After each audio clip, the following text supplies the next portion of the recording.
My younger brother stood up at the head of the Thanksgiving table, tapped his crystal glass with a butter knife, and announced that our parents had just handed him the company I built from nothing. He didn't stutter, didn't hesitate. He smiled. Mom and Dad transferred their 51% controlling interest this morning, Ethan said, sliding a thick legal envelope across the mahogany table toward me. Effective immediately. I'm the majority shareholder and acting CEO of Titan Freight Systems. The chandelier light caught the gold seal on the paperwork. My first executive decision, he added, locking eyes with me, is relieving you of your duties. You can clear out your desk Monday. Security will handle the rest. My mother sat straighter, proud. My father leaned back like a king watching a coronation. No one looked surprised. I set my fork down carefully beside my plate. The turkey was still steaming, the cranberry sauce untouched. 10 years of 90-hour weeks reduced to a manila envelope next to the gravy boat. You've taken this as far as you can, my father said calmly. But scaling nationally requires stronger leadership. Translation: Asan. Ethan adjusted his tailored jacket. You're operational. I'm visionary. The room waited for me to explode. Instead, I reached for my wine, took a slow sip, and turned my head toward my father. 5 seconds of silence. Should I tell them now? I asked evenly. Or do you want to? The smile slipped from his face first. They thought they had just executed a flawless corporate coup. They had no idea they just inherited an empty shell. And by the time Monday came, they wouldn't be celebrating a promotion. They'd be praying for damage control. Before I go any further, tell me where you're watching from. Drop your city and local time in the comments. I read them. And if you've ever had to outthink toxic family members who mistook your silence for weakness, hit like and subscribe. Because what happened next wasn't loud. It wasn't dramatic. It was precise. They thought they'd cornered me at a holiday dinner. What they didn't realize was that I'd already finished the board 3 moves ahead. Now let me show you how a corporate coup actually ends. The dining room looked like a magazine spread. Crystal chandelier. Imported China.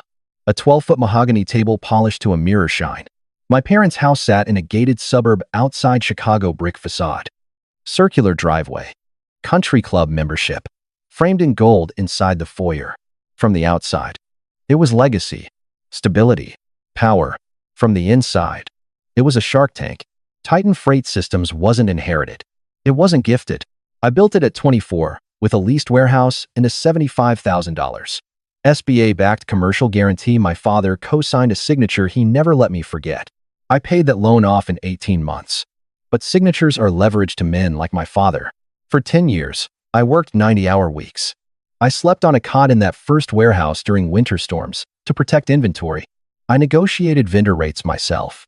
I coded the first routing algorithm at 2 in the morning because we couldn't afford a dev team yet. By year 5, we were clearing 8 figures annually. By year 8, we were servicing national retail accounts. 18.6 million in gross revenue last year. And still, at every country club dinner, my father introduced Titan as the family company. Family. Across the table, Ethan adjusted his cufflinks. 31. Always dressed like success. Rarely responsible for it. 3 failed startups. 2 crypto disasters. Endless vision meetings. Always bailed out. Golden child energy without golden child results. Next to him sat Vanessa Sharp. Calculating. A top-tier real estate broker who closed 7-figure deals without blinking. She studied people for a living. She believed she had married into generational wealth. She assumed Ethan was heir. She had no idea I was the one covering the country club dues. My mother refilled Ethan's wine before he even asked. My father watched me the way he always had, not as a son, but as an asset performing above projections. To them, Titan was no longer something I built. It was something to transfer. And tonight wasn't about gratitude. It was about control. My mother was the first to weaponize it. Running something this intense alone isn't healthy, she said gently, folding her napkin in her lap. You've been looking exhausted. Alex, a business like this requires presence.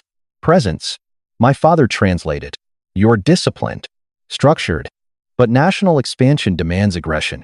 Ethan has that instinct. Ethan smiled like he'd been waiting his whole life to hear that sentence out loud. Vanessa leaned forward. Diamond bracelet flashing under chandelier light. Operations and vision aren't the same thing, she said smoothly. You built a strong base, but scaling requires bold leadership. Investors respond to confidence. I didn't respond. I cut a piece of turkey. Chewed. They mistook silence for submission. My father slid the envelope closer to me. We're offering you 2 months severance. He continued. It's generous. Step back gracefully. Take a break. Maybe figure out what you actually want long term. I know what I want, I said quietly. Ethan laughed. Come on, man. Don't make this dramatic. We've already notified legal. Monday morning, I'll be in the corner office. Security's been briefed. It's clean. Security. He liked saying that word. Vanessa took another sip of wine. We already have an interior designer scheduled. The office needs to reflect leadership. Dark wood. Leather. Something commanding. She looked at me directly. You understand. My mother nodded. You've always been good at the hard work, but leadership at this level is different. Ethan has a family, a future. There's legacy involved. There it was. Legacy. Translation. My father folded his hands over his stomach. You reached your ceiling. Son, you built something solid, but scaling requires a certain edge. He meant dominance. He meant visibility. He meant charisma over competence. I watched them strip 10 years of execution down to personality traits. You should be proud. My mother added. Your brother is stepping into something you started. That's still contribution. Contribution. Like I'd built a sandbox for someone else to play king. Ethan leaned back in his chair, spreading his arms across it like a throne. Let's not make Monday awkward. Hand over your laptop and keys tonight. We'll process everything quietly. He thought he was being merciful. Vanessa tilted her head. It's better this way. No public embarrassment. No scene. They wanted emotion. They wanted resistance. They wanted me defensive. Instead, I aligned my fork and knife parallel on the plate, folded my napkin neatly, wiped my mouth. The grandfather clock ticked in the hallway. They believed majority ownership meant control. They believed signatures meant power. They believed I hadn't seen this coming. Ethan tapped the table impatiently. So what's it going to be? Alex, easy way or hard way? I picked up my wine glass, held it by the stem, and took a measured sip. Then I turned to my father. Should I tell them now? I said evenly. Or do you want to? My father let out a short, dismissive laugh. There's nothing to tell, he said. The transfer is processed. My attorneys reviewed everything. You're out. Ethan's in. That's the end of it. Ethan slid the envelope closer to my plate. Read it and get comfortable with reality. I didn't touch it. Instead, I reached down beside my chair and picked up my tablet. Unlocked it. No rush. No tension. I opened my sent folder. 3 weeks ago. Company-wide memo. I turned the screen toward Ethan. He rolled his eyes but leaned forward anyway. Vanessa followed. He started reading aloud. To all Titan Freight Systems staff. Effective immediately. I will no longer be serving as CEO of Titan Freight Systems LLC. I am transitioning to a new role and stepping away from daily operations of this LLC. He stopped. Then he laughed. A loud, relieved laugh. You already quit, he said, shaking his head. You saw this coming and resigned before we had to fire you. My mother clapped her hands softly. See, he understood. He stepped aside maturely. My father smirked. That makes this transition cleaner. Vanessa leaned back. Satisfied. Smart move. Save face. They thought it was surrender. They thought I'd send a white flag to the warehouse before the coup hit the dinner table. Ethan looked up at me. Grin wide. You bowed out before we even pulled the trigger. That's actually respectable. I took the tablet back. Locked the screen. I didn't quit, I said calmly. The grin paused. I relocated. Ethan frowned. You literally just showed us the email. I stepped down as CEO of Titan Freight Systems, LLC. I said evenly. Read the wording again. He blinked. Vanessa's posture changed first. She leaned forward again, eyes narrowing. You resigned from the LLC, she said slowly. Ethan waved a hand. Same thing. No, I replied. It's not. Ethan didn't understand corporate structures. He understood titles. He understood optics. He did not understand containers. An LLC, I said calmly, folding my hands on the table, is just a legal container. It holds whatever assets you assign to it. Nothing more. My father's jaw tightened. Get to the point. I looked at Ethan. When Titan Freight Systems started, everything was inside that LLC. Lease, equipment, contracts, routing software, payroll, all of it. He nodded impatiently. Right? The same company I now control. 6 months ago, I continued. I hired a corporate restructuring firm in Chicago. Quietly. No one interrupted now. I formed a Delaware C corporation, Titan Global Holdings. Clean cap table. Clean ownership. Sole founder. Vanessa went completely still. I assigned all intellectual property to the new entity. The routing algorithm. The optimization engine. The proprietary logistics software. My father frowned. That software belongs to the company. No, I said evenly. It was never listed as work for hire under the original operating agreement. I coded it personally. There's a Schedule A attachment. My attorneys verified ownership before transfer. Silence. I executed a formal IP assignment. Filed it. Time-stamped. Ethan shifted in his seat. You can't just move clients. Yes, you can, Vanessa said quietly, still staring at me. I nodded once. Every major vendor contract expired end of Q3. Sephora, Target, Home Plus, all of them. Instead of renewing under the LLC, I novated the agreements under Titan Global Holdings. Ethan's face started losing color.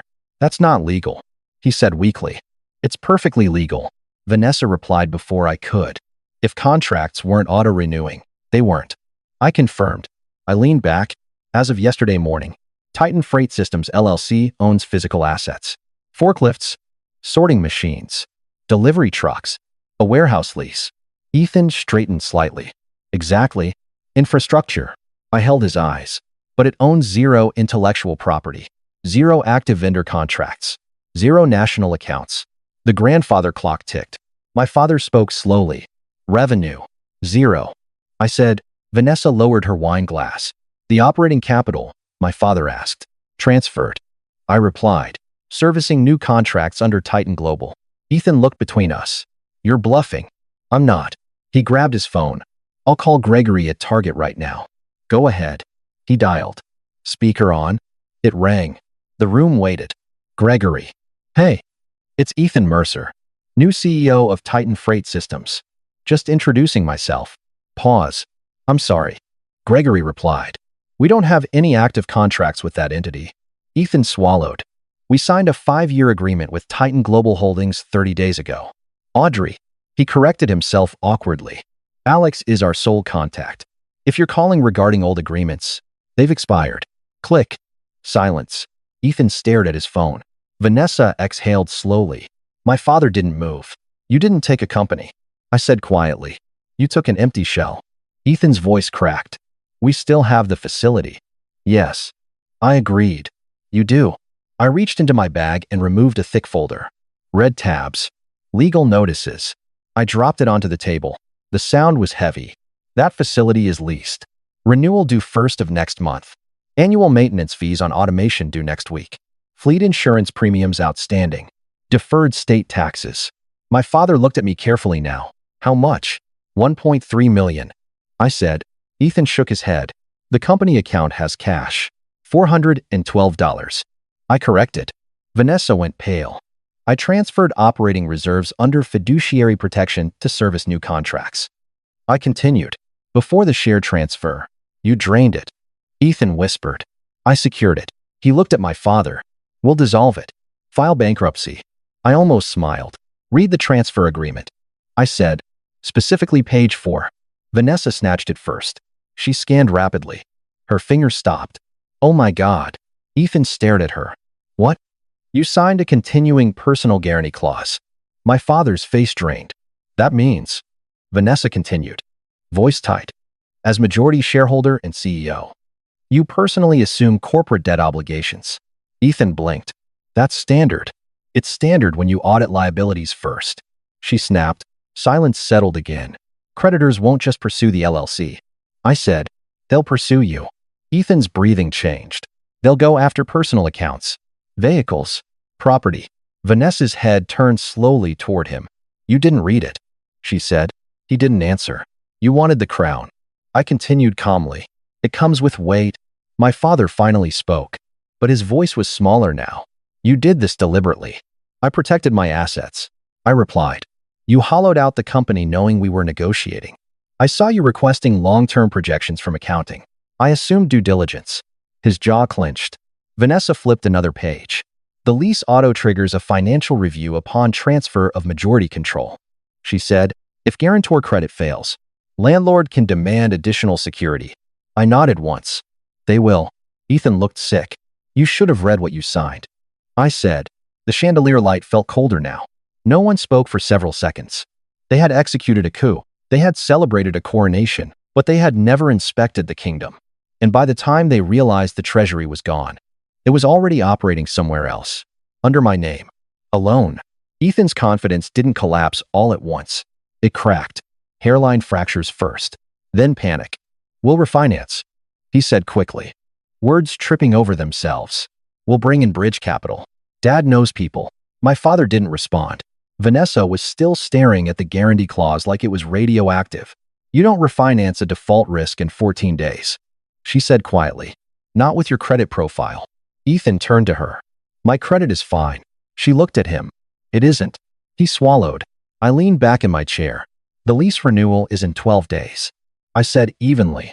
The landlord already ran your background. The moment the majority transfer hit the registry, Ethan's head snapped toward me. They use automated risk software. Majority control changed. Personal guarantor changed. Credit threshold failed. Vanessa closed her eyes briefly. They're going to demand additional security, she said. How much? Ethan whispered. 200,000 minimum. I replied. Upfront. Certified. My father stiffened. And if we don't, they invoke acceleration. Lockout. Asset seizure. Liquidation. Ethan looked like he'd been hit. You're exaggerating. I'm not. I let that sit.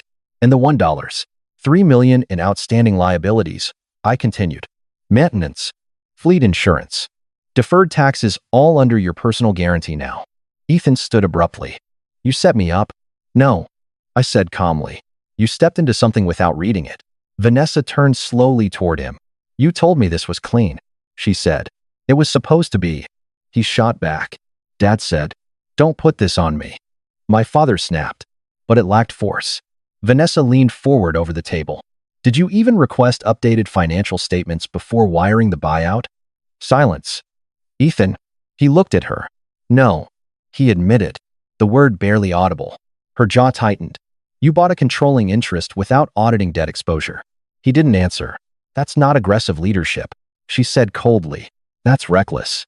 My mother finally spoke. Vanessa. Let's lower our voices. Vanessa ignored her. She flipped through the documents again. Continuing personal guarantee, she muttered. Uncapped liability exposure. She looked at Ethan like she was seeing him clearly for the first time. You didn't inherit an empire, she said. You inherited a time bomb. I stood, not abruptly, just deliberate. Titan Global Holdings. I said. Has operating capital. Live contracts. Zero debt. And fresh valuation discussions underway. Ethan stared at me. You planned this. I prepared. You knew Dad was moving. I assumed. You drained the LLC. I transferred assets legally. Vanessa cut in. Is there any revenue left in the LLC at all? Any IP? Any enforceable contracts? She let the papers fall. Ethan's breathing was shallow now. Okay, he said, almost to himself. Worst case. We dissolve it. You can't. Vanessa replied immediately. He looked at her. You signed as continuing personal guarantor. Dissolution doesn't eliminate personal liability. He blinked. She didn't soften it. Creditors don't disappear because you close the shell. My father ran a hand down his face. How much exposure? He asked quietly. At minimum, I answered. 1.3 million plus penalties. Potentially more if the landlord accelerates the lease term. Ethan sat back down heavily. That's impossible. It's math. He looked at me, then not arrogant. Not smug. Afraid. You could fix this, he said. I didn't respond. You have the capital. You moved it. You can move it back. His jaw tightened. We're brothers. That didn't stop you from trying to remove me. Vanessa stood up slowly. When did you sign the buyout agreement? I asked Ethan. He hesitated. 2 weeks ago. With what funds? He went quiet. Vanessa answered for him. We leveraged our house. The room shifted. How much? I asked calmly. 300,000. She said. Second mortgage. I looked at my father. You took it. I said. It was a legitimate transaction. He replied quickly. He wanted equity. He wanted control. Vanessa corrected. You wanted liquidity. My father didn't deny it. Ethan looked between them. Wait. He said slowly. What do you mean? Vanessa's voice was flat now. You mortgaged our home to buy into a company that's already insolvent. Silence again. Heavy. You told me this was generational wealth. She continued. You said your father would never risk the family name. My father bristled. This is business. No, she said. This is negligence. Ethan looked like the floor might give out beneath him. You told me we were securing our future. Vanessa said quietly. He didn't have an answer, because there wasn't one. Across the table, I didn't feel triumph, just confirmation. They thought they were stealing leverage. Instead, they signed for liability, and the clock was already running. The room didn't explode. It went still. Vanessa remained standing, hands flat against the table, eyes locked on my father. You took $300,000 from us, she said slowly, carefully, from our house. My father adjusted his cufflinks like it was a routine boardroom discussion. It was a buyout, he said. Ethan wanted skin in the game. I needed assurance he was serious. Serious. Vanessa's voice sharpened. You made him mortgage our home to hand you liquidity for retirement. It was equity transfer. It was extraction, she corrected. Ethan looked confused now. Dad, you said the company was solid. It was. My father replied defensively. Infrastructure alone was leased. Vanessa cut in. And tied to a guarantor you knew wouldn't qualify. My father's jaw tightened. You knew the lease renewal was approaching, she pressed. You knew Alex was restructuring contracts. He didn't answer. That was answer enough. Vanessa turned slowly toward Ethan. You didn't tell me. He requested updated financials. Ethan's voice was thin. He said it wasn't necessary. She laughed once. No humor in it. You wired $300,000 without due diligence. He didn't deny it. And you, she said, pivoting back to my father, took it. Knowing the exposure, it was a legal transaction. My father insisted. He signed willingly. You let him walk into insolvency, she replied, and you pocketed retirement security. My mother finally tried to intervene. Vanessa, this is getting out of control. Vanessa ignored her completely.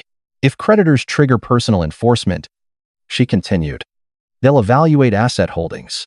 They'll see equity in our property. Ethan's breathing quickened. They can't take our house. They can lien it, she said flatly. You signed personal guarantee. He looked at my father, but my father's expression had changed. Not concern. Calculation. That money is already secured, he said calmly, placed into an irrevocable retirement trust. Vanessa blinked. You moved it. Immediately, she stepped back like he'd struck her. You drained our equity and shielded it. It was a prudent allocation. It was self-preservation, she said. Silence hung in the air. Ethan's voice cracked. You said you were protecting the legacy. I am, my father replied. Not his. Vanessa said. She looked at me then. For the first time that night, there was no hostility in her eyes. Just clarity. You knew, she said quietly. I suspected. I answered. She nodded once, then turned back to Ethan. You mortgaged our home for an illusion. He didn't argue. Because he couldn't. You mortgaged stability for status. The words landed heavier than any legal clause. My father folded his arms again, trying to reclaim posture. This is what happens when emotion clouds business, he said coldly. Vanessa stared at him. No, she replied. This is what happens when greed does. Ethan looked smaller than I'd ever seen him. The golden child, now leveraged. And no one at that table was rushing to save him, not even the man who cashed the check. My father didn't like losing control. He especially didn't like losing it in front of an audience. His posture straightened, shoulders squared, voice deeper. You think you're clever, he said, pointing at me. Moving assets, playing corporate chess. I didn't respond. But you forgot one thing, he continued. You were CEO of Titan Freight Systems LLC when you executed those transfers. Vanessa's eyes flicked toward him. You had fiduciary duty, he said firmly. You were legally obligated to act in the best interest of that entity. There it was, the last card. You transferred IP and vendor contracts to a competing corporation you personally own. He continued. That's textbook breach. Ethan looked up, hope flashing briefly across his face. Yes, he said quickly. We'll sue. My father nodded. Emergency injunction. Asset freeze. We'll drag Titan Global into litigation by Monday. My mother straightened slightly. A lifeline. I watched him finish. Then I reached into my bag. Do you remember Cabo? I asked calmly. He frowned. 3 months ago. Presidential suite. 5 days. Oceanfront golf. His expression shifted. I remember you telling everyone at the club that you deserved it. He didn't answer. I paid for that trip. I continued. First class. Unlimited bar tab. Tea times booked through the resort. Vanessa was listening closely now. You were on the 14th hole, I said, looking directly at my father. For margaritas deep. You posted a blurry photo of your drink. His jaw tightened. At that exact moment, I said evenly. You received a DocuSign notification. Silence. Subject line. Annual compliance authorization. My mother looked confused. Vanessa did not. You opened it. I continued. You scrolled. You signed. Thumbprint authentication. IP address logged. Geotagged in Cabo San Lucas. My father's breathing changed. I placed a printed copy of the executed document on the table. Vanessa stepped forward first. She scanned. Her face went pale. You authorized unrestricted transfer of intellectual property and vendor contracts. She read quietly. And waived rights to contest or litigate asset relocation. The words settled like concrete. You signed away your right to sue. I said. My father stared at the paper. That wasn't explained. He said weakly. It didn't need to be. I replied. You didn't read it. Vanessa looked up at him. You digitally executed a waiver while intoxicated on a golf course. It was administrative. He snapped. It was binding. She corrected. I leaned forward slightly. I needed you distracted. I said calmly. You never read operational documents. You skim. You assume control. He didn't deny it. Your signature authorized the IP assignment and vendor novation. I continued. Your signature waived breach claims. Your signature acknowledged strategic restructuring. My mother looked at him in horror. Richard, she whispered, tell me you didn't. He didn't answer. Because he had. Ethan looked at his father like a child watching a safety net disappear. No response. I stepped back. There will be no injunction, I said quietly. No asset freeze. No lawsuit. My father lowered into his chair slowly. For the first time that night, he looked old. He had orchestrated a takeover. He had celebrated majority control. And he had unknowingly signed away his only legal weapon while sipping tequila on a beach. They thought they were playing chess. But they never realized I'd already removed their queen. Before Thanksgiving even started, my father was still staring at the waiver. Ethan was staring at the floor. Vanessa was staring at both of them like she was recalculating her entire marriage in real time. My mother was the first to recover. This is theft. She snapped suddenly. Manipulation. You tricked your own father. I didn't react. Instead, I reached into my bag one last time and pulled out a thick red folder. I placed it on the table. Not aggressively. Just deliberately. What's that, my father asked. Voice thin. The secondary corporate credit card statement. I replied. The one you insisted Ethan needed to entertain vendors. Ethan froze up. Vanessa turned slowly toward him. I opened the folder. March. I read calmly. $14,000. VIP bottle service. Miami. Categorized as client dinner. We have no clients in Florida. Vanessa's jaw tightened.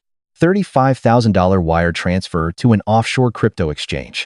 Logged as international freight tariff. Ethan closed his eyes. December. I continued, pulling out a glossy receipt. $12,000. Diamond tennis bracelet. Labeled warehouse bonus. Vanessa looked at Ethan's hands. Where is it? She asked quietly. He didn't answer. My father tried to speak. Those are minor accounting. No. I cut in calmly. They're tax fraud. Silence. If you file suit against Titan Global, I continued evenly. This enters discovery. And the second that happens, I forward this entire folder to the IRS. My mother sat down slowly. The federal government doesn't negotiate with sloppy expense coding. I said, commingled personal luxury spending, false categorization, wire transfers, misrepresented as tariffs. I closed the folder. If you sue me, I said, looking directly at my father, you invite a forensic audit. Ethan looked physically ill. You wouldn't? He whispered. I would. Vanessa spoke without looking at anyone. He'd lose more than the company, she said flatly. He'd lose freedom. My father's shoulders sank. He understood. The courtroom wasn't leverage anymore. It was exposure. The last weapon they thought they had turned into liability, and just like that, the power in the room shifted completely. Not because I raised my voice, but because I didn't need to. No one moved for a long time. The red folder stayed open on the table like a body on display. Ethan's breathing was shallow now. Controlled panic. Vanessa stood perfectly still.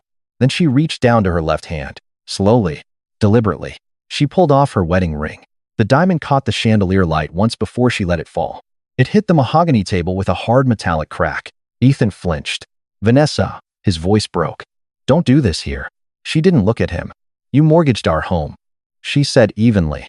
You lied about debt exposure. You misused corporate funds. And you let your father drain our equity. Her tone wasn't emotional anymore. It was professional. You didn't lose a company tonight. She continued. You exposed who you are. Ethan shook his head. We can fix it. I'll step down. I'll transfer everything back. Alex can merge it. No. She cut him off. She finally looked at me. He doesn't get to rebuild on your back again. Then back to Ethan. You leveraged my credit. My property. My future. It was temporary. He insisted weakly. $300,000 isn't temporary. Silence. I'm filing Monday, she said flatly. Ethan stared at her. Filing what? Divorce. The word landed heavier than any debt figure. My mother gasped. Vanessa didn't blink. Emergency petition. She continued. Asset protection. Custody filing. Ethan's face drained again. Custody. You're unstable financially. You're under potential federal investigation. You signed personal guarantee on a failing lease. She didn't raise her voice. She didn't need to. You are not anchoring my child to that. Ethan's composure collapsed. He stood up too quickly, knocking his chair back. Please, he said, not to me. To her. Please don't walk away. You walked first. She replied. He reached toward her. She stepped back. Do not touch me. The distance between them wasn't physical. It was final. Vanessa picked up her purse. I'll have my attorney subpoena the retirement trust. She said to my father without turning. We'll see how irrevocable it really is. Then she walked toward the door. No hesitation. No tears. Ethan didn't follow. He just stood there, hands shaking. The golden child. Majority shareholder. New CEO. Divorced in under an hour. The company wasn't what broke him. It was exposure. And there was no undoing that. I had already picked up my coat. The conversation was finished. There was nothing left to extract from the ruins. Then the doorbell rang. Sharp. Echoing. 4 p.m. Thanksgiving night. Everyone froze. My mother was the first to move. Instinct. Appear normal. Preserve image. That must be the Harrisons. She said too quickly. They mentioned pie. She wiped her face. Smoothed her hair. Composed the mask. I didn't move. I wanted to see this. She opened the door with rehearsed warmth. Happy Thanksgiving. The smile died instantly. A man in a plain gray suit stood under the porch light. No pie. No warmth. Just a thick manila envelope. Is this the residence of Ethan Mercer? He asked flatly. Ethan stepped into the foyer slowly. The man looked at him once. Are you Ethan Mercer? Yes. Ethan answered. Voice thin. The envelope was placed into his hands. You've been served. No emotion. No explanation. The door closed. The lock clicked. Ethan stared at the envelope like it was radioactive. Open it, my father said. His voice no longer carried authority. Ethan tore it open with shaking fingers. Pages. Court seal. Commercial division. He read the first line. Then the second. His knees weakened. What is it? My mother whispered. Ethan swallowed. The landlord. My father snatched the papers. His eyes scanned. They filed emergency enforcement. He muttered. I spoke from across the room. The lease contains an automatic review clause upon change of majority control. Credit reassessment. Vanessa had already predicted it earlier. My father kept reading. They're invoking the high-risk guarantor provision. How much my mother asked. His voice dropped. 200,000. Certified funds. Due Monday at 9:00 a.m. And if not, Ethan asked. My father's hand trembled slightly. They changed the locks. Seize assets. Liquidate equipment. Silence. The illusion was officially dead. No clients. No cash. No wife. And by Monday morning, no building. The crown he fought for was already collapsing. And it hadn't even been 24 hours. The envelope slid from Ethan's hands. It hit the marble floor softly. He didn't pick it up. For a moment, he just stood there, staring at nothing. Then something inside him gave out. He stepped toward me, not confidently, not angrily. Unsteady. Alex. He said, not brother, not CEO, just my name. You have the capital. He continued, a voice shaking. You moved it. You can cover the security deposit. Just temporarily. I didn't respond. He took another step, then another, and then he dropped. Not gracefully, not strategically. His knees hit the floor hard. The sound echoed. My mother gasped. My father said nothing. Ethan grabbed my wrist. Not violently. Desperately. "We're blood," he said, voice cracking. "We grew up in the same house. You can't let them destroy me." I looked down at his hand on my sleeve. "Let go," I said calmly. He didn't. "I'll step down. I'll sign anything. I'll work under you. I'll clean the warehouse if I have to. Just pay the landlord Monday morning." Tears. Real ones now. "I can't lose the house. I can't lose everything." "You already did," I thought, but I didn't say it. Instead, I pulled my arm free. "Stand up," I told him. He didn't move. "Stand up," I repeated. My voice didn't rise. It didn't need to. Slowly, he pushed himself back onto his feet. "You want to control," I said evenly. "Control includes consequences." He shook his head. "You're really going to let this happen?" "I didn't cause it." Silence. "You stepped into it." And for the first time in his life, there was no one left to catch him. Not our father. Not me. Not even the illusion of legacy. Just gravity. I didn't raise my voice. I didn't pace. I just stood there in the foyer, watching the version of my family that had finally revealed itself without polish. "I'm not angry," I said. That surprised them more than anything else that night. "Anger means I still expect something from you," I continued evenly. "I don't." My mother's eyes filled again. But I kept going. For 10 years, I carried this family financially. Quietly, I paid the country club dues. I funded the renovations. I covered shortfalls when Ethan's investments failed. My father looked down, and every time Titan hit a milestone, "You introduced it as a Mercer family achievement." He didn't argue. "I let you take credit because I thought that's what loyalty looked like." Silence. But loyalty without respect is just exploitation. I turned to Ethan. "You call this legacy?" I shook my head once. "A last name isn't a legacy. Infrastructure is. Systems are. People who follow you because they trust you, that's legacy." My mother whispered. "We're your family." "You were," I replied calmly. "But family doesn't secretly transfer majority control and threaten security escort." My father's jaw tightened. "You forced my hand." He muttered. "No," I said. "You revealed it." I let the words settle. I spent my 20s sleeping in a warehouse, so payroll wouldn't bounce. I negotiated contracts while you were playing golf. I scaled nationally, without asking for permission. I met my father's eyes. "And you still believed I needed your approval." He didn't respond. "Here's the part you don't understand," I continued. "I don't need to win against you. I just need to stop financing you." That landed. "You wanted the company. You have it. You wanted the title, it's yours. But I'm done being the workhorse, so someone else can wear the crown." I picked up my coat. "I won't merge Titan Global back into the LLC. I won't absorb the debt. I won't write checks to rescue ego." My mother's voice trembled. "You'd really walk away from us." "I already did," I said quietly. "You just didn't notice." No shouting. No theatrics. Just boundaries. For years, you convinced me that blood was obligation. It isn't. Blood without respect is just proximity. I moved toward the door. "You taught me business, Dad. Never assume loyalty. Always verify incentives." I paused briefly. "I learned." Then I opened the door. And this time, I didn't look back. I didn't leave immediately. Halfway to the door, I stopped. There was one last account to close. I walked back into the dining room.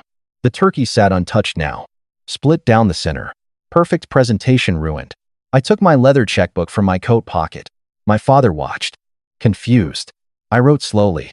$75,000. The original SBA-backed lease guarantee he co-signed 10 years ago. The signature he used as leverage at every family gathering. The signature he used to justify majority control.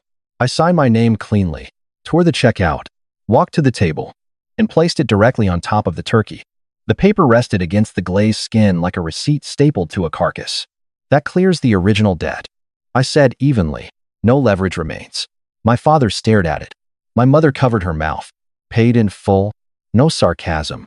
No anger. Just finality. I stepped back. Whatever they believed I owed them financially, emotionally, symbolically, was settled. In ink and cold meat. 1 month. That's all it took. Karma didn't crawl in quietly. It arrived on schedule. Monday morning. Joe. $a.m. The landlord enforced the emergency clause. Ethan showed up to the warehouse in a tailored Navy suit, ready to assume leadership. The gates were chained. 2 private security officers stood outside with a clipboard. No entry. No access. No negotiation. The lockout notice was taped to the glass door. Failure to provide $200. 000 certified security deposit. High-risk guarantor status confirmed. Asset seizure pending liquidation. By Wednesday, Titan Freight Systems, LLC filed Chapter 7 bankruptcy. The forklifts were auctioned. The fleet was repossessed. The automated sorting lines were dismantled. Infrastructure reduced to inventory tax. The personal guarantee followed. Creditors began calling Ethan directly, not the company. Meanwhile, Vanessa did exactly what she said she would. Monday at 8:00 a.m., before the lockout, she filed emergency divorce petition, asset protection motion, temporary custody request.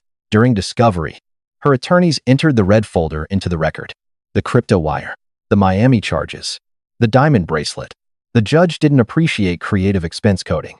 The house went up for sale within 3 weeks. Vanessa secured full legal custody. Ethan received supervised visitation. She removed Mercer from her branding immediately. Vanessa Cole Realty. Clean, independent, strategic. My father tried to contain the damage. He hired a tax defense firm when the IRS initiated a forensic audit following the bankruptcy flags. Elite counsel costs money. The retirement trust, the one he insisted was untouchable, was drained in legal fees and settlement penalties. When the numbers didn't add up, the country club membership quietly disappeared. The brick colonial house, listed, reduced, they moved into a 2-bedroom condominium on the edge of the city. No chandelier, no mahogany, no illusion. Ethan, he got a job, home improvement retailer, blue vest, plastic name tag, stocking plumbing fittings, $16 an hour. The man who announced himself CEO over Thanksgiving turkey now spends 8-hour shifts scanning barcodes and apologizing for out-of-stock valves. He doesn't make eye contact when customers get frustrated. He learns something about consequence. As for me, Titan Global Holdings closed its Series A funding 3 weeks ago. $15 million in venture capital. Valuation, $52 million pre-expansion. We relocated headquarters to Manhattan. Glass walls. Open architecture. No inherited authority. Only earned trust. We expanded into European distribution lanes last week. 2 new international contracts signed. The team that followed me left the old LLC within 48 hours of the transfer announcement. Not because I asked. Because they trusted execution over titles. This Thanksgiving, I hosted dinner in the new office. Long table. Simple setting. No chandeliers. No performance. Just people who chose to be there. We toasted to discipline. To clean ledgers. To boundaries. No one tried to take credit.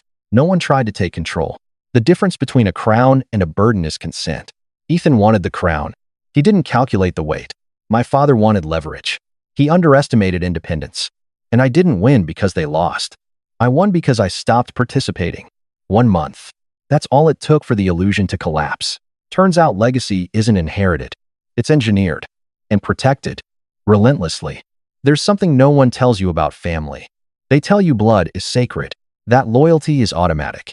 That you owe patience, forgiveness, and access simply because you share a last name.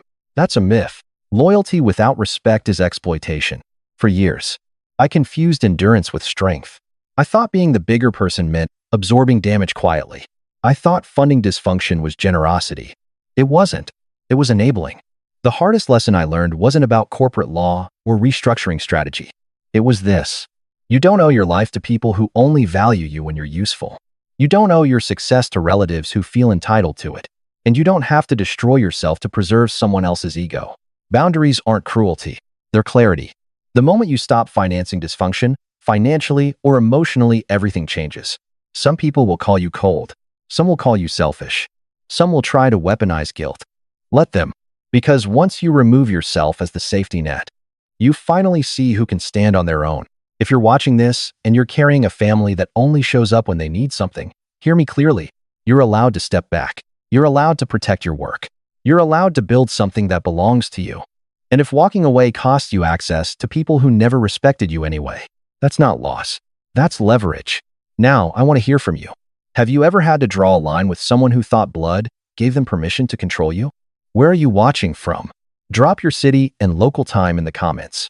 If this story resonated, if you believe boundaries matter more than biology, hit like and subscribe. Because sometimes the most powerful move isn't revenge. It's refusal. And that changes everything. This story is created by the Boundaries and Bloodlines team for entertainment purposes only.